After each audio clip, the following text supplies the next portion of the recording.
The balcony looked perfect. King Charles stood there in full royal form, Queen Camilla beside him, Prince William close enough to remind everyone that the future was already standing in frame, and below them. London did what London always does when the monarchy puts on a show, it looked up.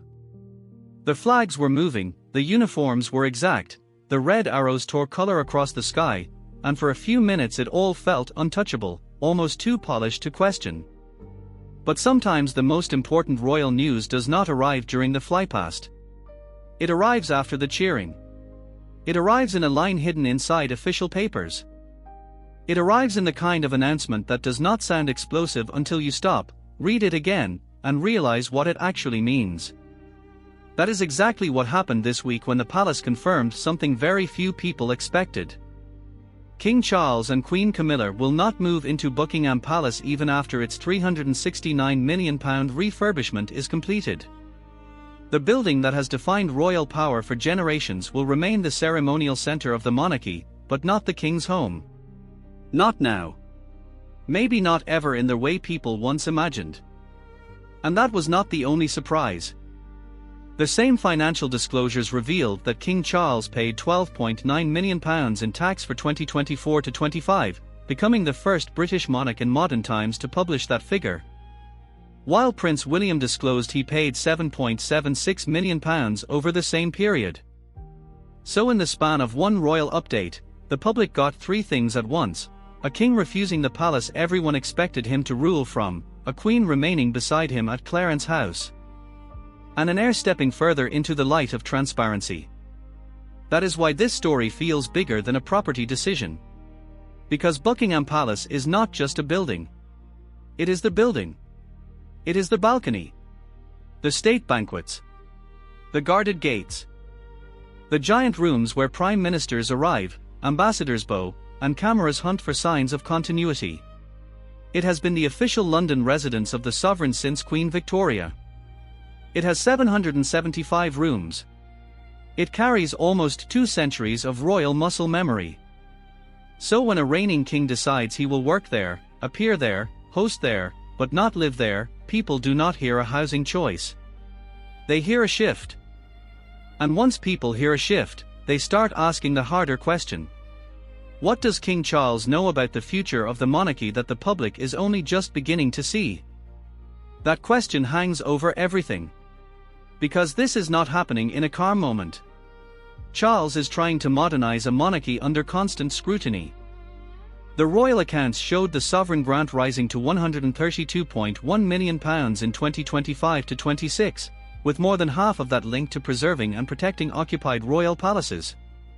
While the royal household says the figure will later reset lower, to £99.9 million annually from 2027 to 28, after the Buckingham Palace works are complete.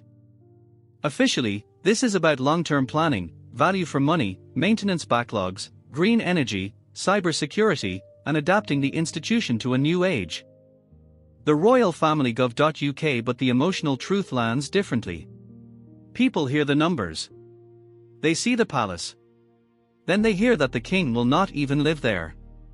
That is when the mood changes. Suddenly this is no longer a neat finance update. It becomes a story about symbolism, pressure, image, public patience.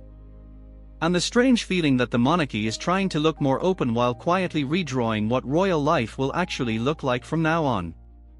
And Camilla's role in this makes the whole thing even more interesting. Because she is not a footnote in this decision. She is part of it.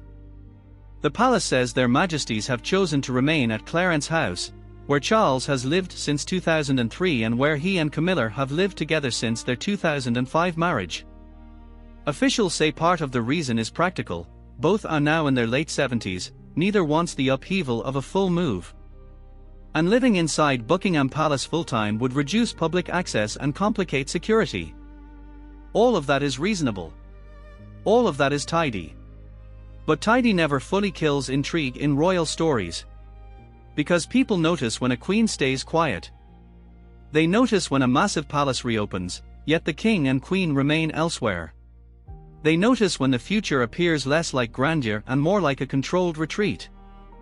And they especially notice when Prince William is standing in the middle of it all, disclosing his own taxes, taking on more visible weight, and looking less like the future of the monarchy and more like its active second pillar right now.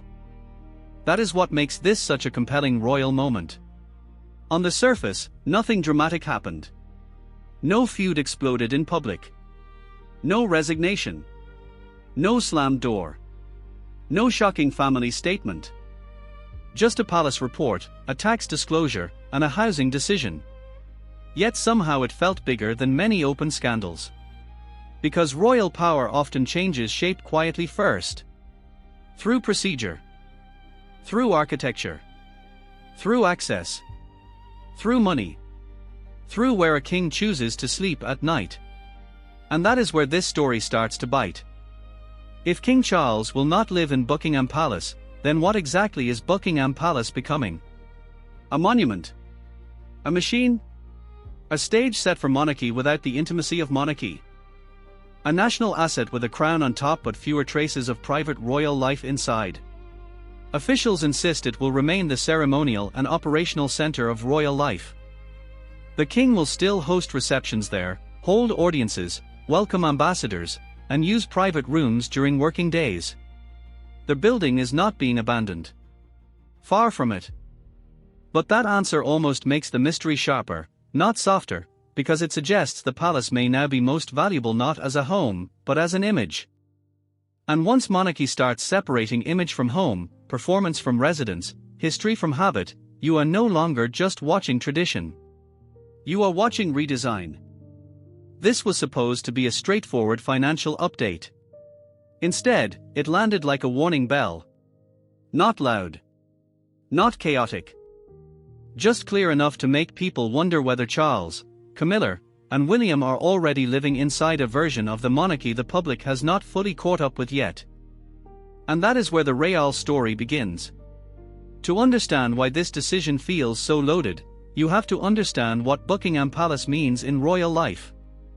It is not simply where kings and queens have lived. It is where the monarchy has staged itself for the nation. Since 1837, when Queen Victoria made it the official seat of court, Buckingham Palace has been the most visible symbol of sovereign continuity in Britain. The balcony alone has done enough cultural work for a dozen buildings, royal weddings, jubilees, war celebrations, the optics of family unity. The whole carefully repeated message that the institution endures even when the people inside it change. That is why Charles's decision carries so much weight. If a monarch avoids Buckingham Palace as a personal residence, he is not just choosing comfort over inconvenience. He is breaking a rhythm that has shaped public imagination for generations. Now add Charles's personal history. He has been tied to Clarence House for years. He lived there as Prince of Wales. He built his routines there. He and Camilla made that space theirs long before the crown formally passed to him. So in one sense, staying put makes perfect sense. Why drag two older royals and a full household through a major move into a building still defined by duty, tourism, state logistics, security demands, and endless public symbolism? But in royal life, practical sense is never the whole story. Because the monarchy does not survive on practical sense alone. It survives on theatre. And Charles knows that better than anyone. He also knows this institution is under pressure to look leaner, more accountable, and more modern without ever admitting weakness. That balancing act has become even more delicate after months of harsh attention around royal reputation, funding, and public trust. Reporting around the latest accounts has made clear that transparency itself is now part of the performance. That is why Charles and William's tax disclosures mattered so much. They were not legally forced to do this. They chose to do it, and the palace presented it as a sign of openness and accountability. And that brings William into the story in a deeper way. Because for years people have talked about Prince William as the future. But this latest moment makes him look more like the future being prepared in real time. His tax figure was disclosed alongside his father's. His private secretary emphasized transparency. He has also asked not to personally benefit from the £1.5 million annual rent from the abandoned Dartmoor prison, directing that money toward the local community instead. That may sound like a side detail, but in royal storytelling these details matter. They build a pattern. And the pattern here is clear: Charles is trying to modernize the crown from the top, while William is being positioned as the next logical step in that same project. That is why the trooping the color images matter too. A few days before the financial disclosures, the family appeared in a formation that almost felt like a visual summary of the monarchy's current structure. Charles and Camilla in the central sovereign role. William on horseback as a royal colonel. Catherine with the children in the carriage. Anne and Edward in the military frame. The whole thing looked stable, disciplined, and deeply choreographed. Yet even in that moment, anti-monarchy protesters were visible along the mall, shouting "Down with the crown" and "You are not our king." So the contrast could not have been sharper. Inside the royal image, continuity. Around it, challenge. That is the world Charles is ruling in now. Not the world of automatic deference. Not the world of silent cost acceptance. Not the world where royal mystery alone is enough to quiet public questions. This monarchy has to justify itself constantly, financially, morally, symbolically. And that makes the Buckingham Palace choice more revealing. Because if the building is becoming more public-facing, more accessible, more operational, and perhaps more commercially useful as a heritage attraction, then Charles may be making a very modern calculation: the palace works better for the monarchy as a national stage than as his private home. That thought may sound simple. It is not. It is huge. It means the monarchy could be moving away from one of its oldest assumptions, that its greatest symbol must also be physically inhabited by the sovereign for the myth to hold. Charles may be proving the opposite, that the building can remain powerful even if it becomes, in practice, less personal and more institutional. Camilla's presence deepens that shift in a more emotional way. She came into royal life after years of controversy, judgment, and public resistance. Her place beside Charles took a long time to settle in the public mind. So the fact that she will remain with him at Clarence house, rather than step fully into Buckingham Palace as queen in the old-fashioned sense, adds another layer. It suggests a reign less interested in reclaiming old visual habits than in quietly editing them. And then there is the money. The royal accounts do not exist in a vacuum. The sovereign grant rose to £132.1 million in 2025-26, more than half of it directed toward preserving and protecting occupied royal palaces. And the royal household says that after the refurbishment phase ends, the grant will reset to £99.9 million from 2027 to 28.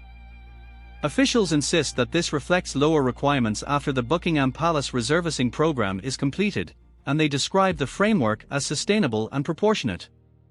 But to the public, these are still very large sums. The royal family gov.uk. So when a king says, in effect, yes, the palace is being restored, yes, it remains central, yes, public money is involved, but no, I will not live there, he is not simplifying the conversation. He is intensifying it. This was only ever going to lead to one thing: a bigger question about what exactly the public is funding now: a residence, a monument, a working headquarters, a symbol, or some strange royal hybrid of all four. And once that question enters the room, the old palace walls start to feel a little different. Not less grand. Just less certain. The real tension in this story does not come from scandal. It comes from collision. A collision between image and explanation. A collision between tradition and practicality. A collision between the monarchy people think they know and the monarchy Charles appears to be quietly building. The latest accounts brought all of that into one place. Start with the number everyone noticed first: £369 million. That is roughly what the 10-year Buckingham Palace refurbishment program has cost. The works were not cosmetic fluff. Officials say aging cables, lead pipes, boilers, and wiring, some untouched for about 60 years, needed replacing to reduce the risk of fire and water damage and keep the palace functioning for decades ahead. So this was not sold as vanity. It was sold as preservation. That sounds sensible. Until the next line lands.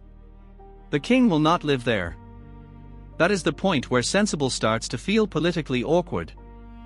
Because in ordinary life, if someone spends that kind of money restoring a building and then says they would rather stay somewhere else, people start reading motives into it. Not always fairly. Not always accurately. But inevitably. And in a monarchy, symbolism multiplies everything.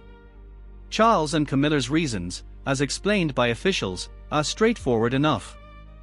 They are in their late 70s. Clarence house has been home for years. Moving would be disruptive. Security demands would limit access inside Buckingham Palace. Keeping the king out of full-time residence could increase the number of visitors and expand public use of the site.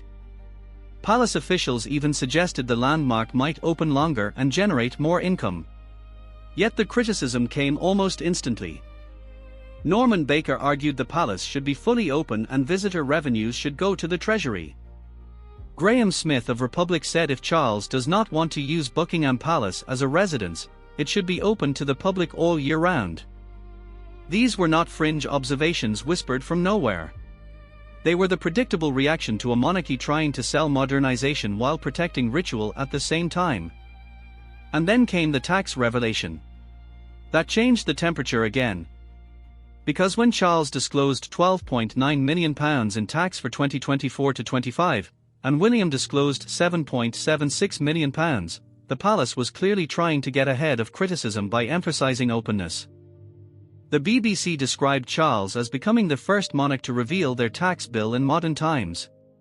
The royal household framed this as part of a commitment to transparency. But even that openness came with debate attached. Tax experts noted the disclosure still did not provide a full breakdown of how the figure was calculated.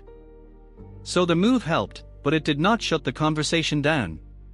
That is what made this feel like a crisis of interpretation. Every royal gesture now has two lives. The official meaning and the public reading. Officially, the palace decision is about access, heritage, practicality, and a modern constitutional monarchy using buildings wisely. Publicly, it can look like this: the monarchy has spent heavily on restoring its most famous symbol, is still receiving major public funding, is releasing just enough financial detail to seem more open, and yet the king still does not want to sleep in the palace itself.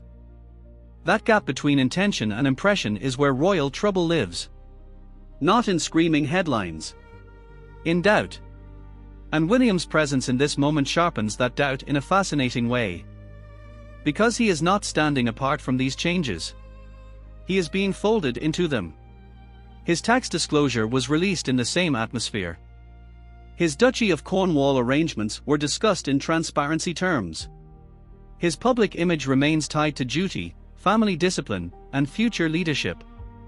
So while Charles appears to be redrawing the architecture of kingship, William is being prepared to inherit not the old royal formula, but the revised one. That may be the single most important truth hiding inside this whole story.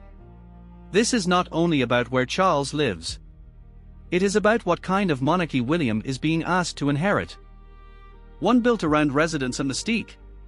Or one built around access, optics, accountability, and tighter public scrutiny? That question turned a property update into something much darker and more interesting. Because once Buckingham Palace stops functioning as the unquestioned personal home of the sovereign, the crown becomes slightly less domestic and slightly more corporate. Less hidden family life. More national institution. Less private myth. More managed visibility. And Charles may be fine with that. Maybe even more than fine. His reign has often looked like an attempt to reconcile old monarchy with modern pressure, sustainability, value for money, transparency, reduced excess, and heritage management, all wrapped inside one crown. The royal household's own language leans into that. It talks about adapting to an evolving world, delivering value for money, and supporting the royal family's diplomatic and constitutional role. But modernizing a monarchy is never clean. Every fix creates a new vulnerability. Every explanation opens a fresh argument. Every attempt to look less extravagant risks drawing attention to the scale of what still remains. That is why this latest chapter felt so gripping. It was not scandal in the old sense. It was strategy becoming visible. And once strategy becomes visible, mystery does not disappear. It changes shape. Now the mystery is this: if Charles is quietly redefining where royal authority lives, then what else is being redefined behind those gates? The truth in this story is not that King Charles rejected Buckingham Palace. That would be too simple. The truth is stranger, and in some ways more revealing. He did not reject the palace. He repositioned it. That is a very different thing. According to the palace, Buckingham Palace will remain the ceremonial and operational center of royal life. Charles will still use it for state functions, audiences, official events, and working purposes.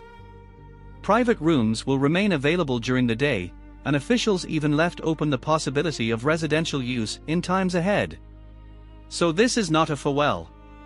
It is a reframing. The palace will still be monarchy headquarters. It just will not be the place where the king fully roots his personal life. That matters because it tells us what Charles seems to think the monarchy needs most right now. Not more mystery. Not more distance. Not even more spectacle, though the spectacle will always remain. What it needs, in his view, may be a stronger distinction between institution and individual. Between the crown as a working national symbol and the private life of the people temporarily carrying it. That is why the finances and the palace decision were released together. One says, "Look, we are trying to be more transparent." The other says, "Look, this palace is bigger than us personally." Put them side by side and the message becomes almost impossible to miss. Charles wants the monarchy to appear more accountable and less personally indulgent, even while preserving all the grandeur that makes it royal in the first place. Camilla's quiet role is part of that truth too. She is not being pushed to the center of this story, and that may be the point. Her staying at Clarence's house with Charles reinforces a calmer, smaller domestic reality behind the public institution. After all the years of controversy around her place in royal life, there is something almost striking about how undramatic her role is in this latest shift. No grand queenly relocation. No attempt to turn Buckingham Palace into a personal marital triumph. Just continuity, but on a quieter address. And William is the hinge. He is the reason this story feels less like a footnote and more like a transition. His tax disclosure was not accidental timing. It placed him beside Charles in the same frame of accountability. His financial arrangements through the Duchy of Cornwall are now being explained more openly. His choices, like giving up personal benefit from the Dartmoor prison rent, suggest a sensitivity to the public mood that will only matter more as he moves closer to the center. So when people look at this week's news and ask, why would a king refuse Buckingham Palace, they may be asking the wrong question.